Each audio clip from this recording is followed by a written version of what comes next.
Good evening, ladies. You're joining me again to learn about trust in Hashem, about faith in Hashem.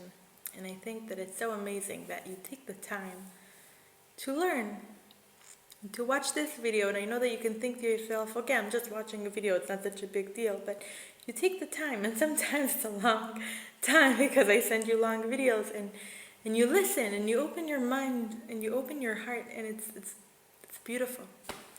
And I'm just privileged to be part of this community that has such wonderful women, and I miss you all very much.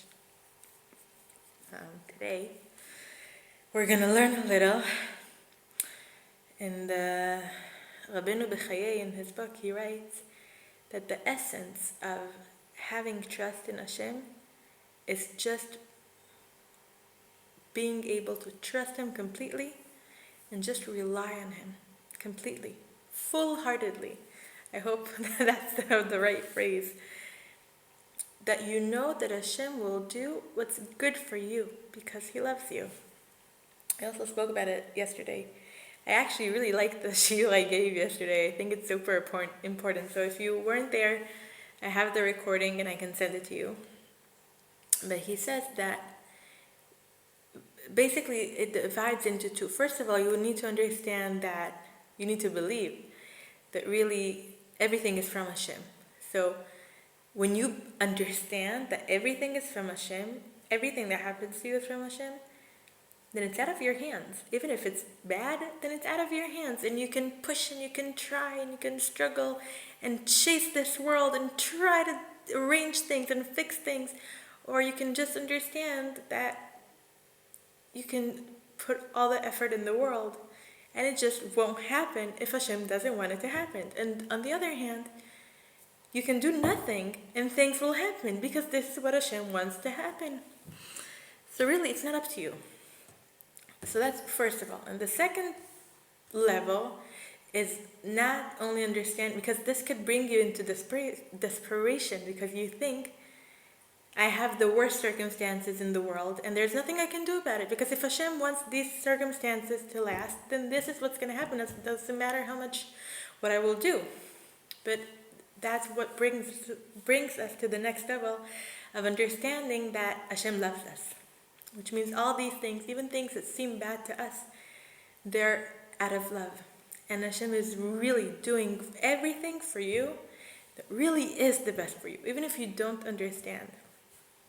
And we spoke about it already, how really everything that happens, we gave the story about the leaf that falls from the tree and it rolls all the way out of the forest and it gets to the worm to feed the worm, and how every single leaf that falls from the tree, it's not random and it's not an accident. It was planned and it was meant to fall and it was meant to fly wherever it flew. And everything, every single thing in the world is being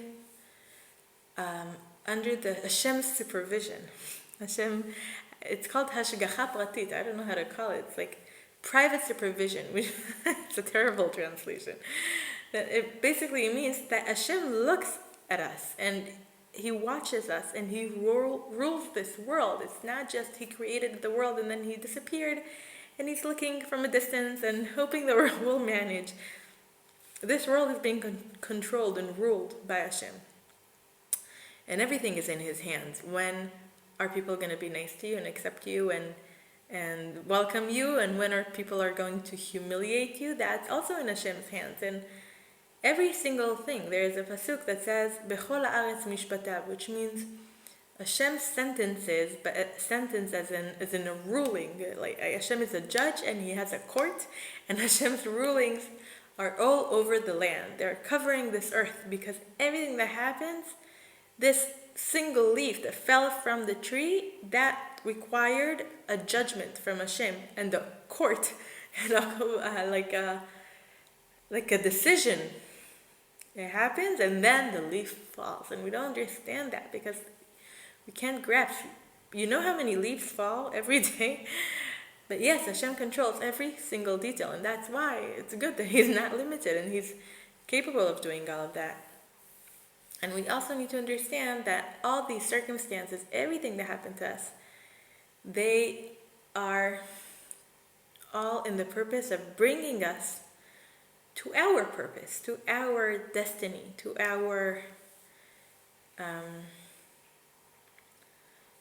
for the reason why we were created. Now, each one of us has our own destiny, our own mission in a way, or something that we need to do in this world. And in general, we all have a shared mission. Why were we created? It says in the Zohar, it says that we were created begin the ishtamudeun le Hashem, which means we were created in order to know Hashem. We were created to bring ourselves to this point, to go through this path that will eventually get to the point where we know Hashem. And this is why we were created. That's the purpose of our creation, and that's our destiny. And each one of us has also a little different, something a little different that we need to do in this world. And all of our circumstances, everything that happens to us in life brings us, should lead us to this destiny. And this is why each one of us, we have different circumstances in life, because we're different people, and we have different things to do in this world, and we need those circumstances that we were provided with in order to do whatever it is that we need to do during this lifetime. We need to, in general, we all have our own specific thing.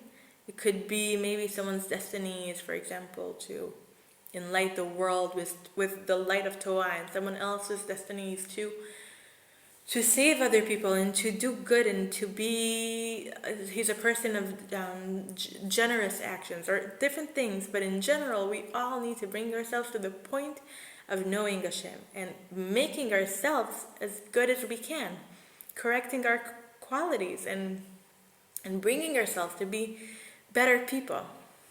And I have it very much, I see it with parenting sometimes, especially when we're tired and we're trying to put the girls to sleep and everyone's tired and it's like a stressful time and the girls start driving us crazy.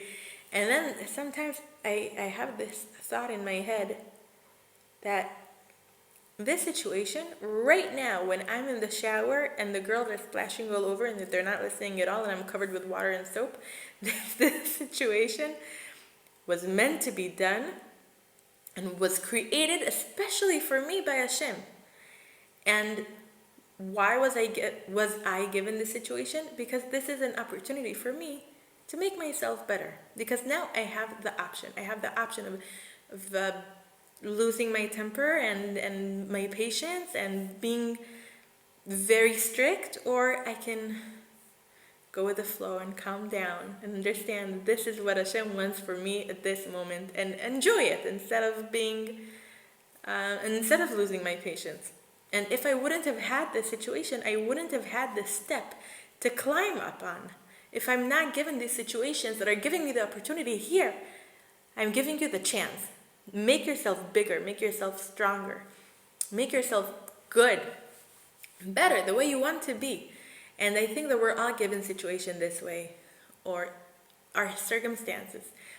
They're all steps that we can climb up on and bring ourselves to better places, to higher places, to make ourselves better and to grow in Bezrat Hashem. May we find these moments and recognize them and use them and not let them pass and just lose the opportunity. Thank you and have a Shabbat Shalom. Bye.